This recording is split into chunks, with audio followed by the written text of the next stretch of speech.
happiness, the purpose of your life is not going to be happiness. Sometimes it is. Sometimes that will come. But there will be difficult periods in your life, and happiness won't suffice then. But what you can have in your life is an adventure. You can have an adventure. And the truth is the best adventure. There's no doubt about that. And there's a couple of reasons for that. One is, you don't know what's going to happen if you say what you think. Now, I don't mean incautiously, and I don't mean provocatively or any more than necessary. You don't know what's going to happen. So that's very adventurous. But also, if it's you and your voice, then it's your adventure. And if it isn't, like if you're crafting your speech or manipulating in any way, or parroting or abiding by the dictates of the crowd, then I don't know whose adventure you're having, but it's not yours.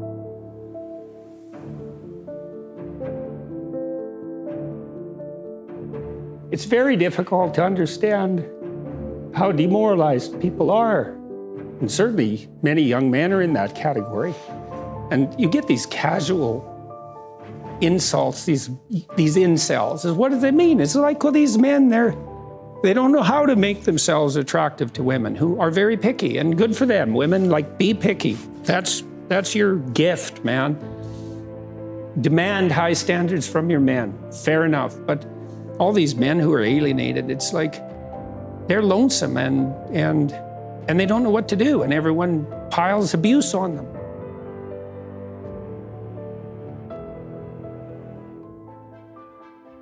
That life is brutally difficult and sometimes unbearably brutally difficult. And you can see the progressives playing with that notion. It's warped into this sense of victimization, but it does reflect some understanding of the underlying tragic reality of life.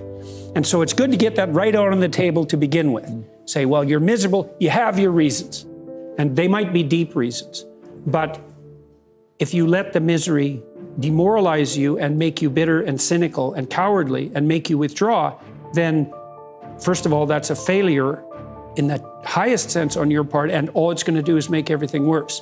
And then you might think, well, what do you have to respond to that? How do you respond to that catastrophe and challenge? And the answer is, and this is what Rocky is telling his son in no uncertain terms, is like, terrible as things are, there's a lot more to you than you can possibly imagine. And that if you face those things forthrightly and with some faith and courage, then you can have the adventure of your life and prevail even over catastrophe.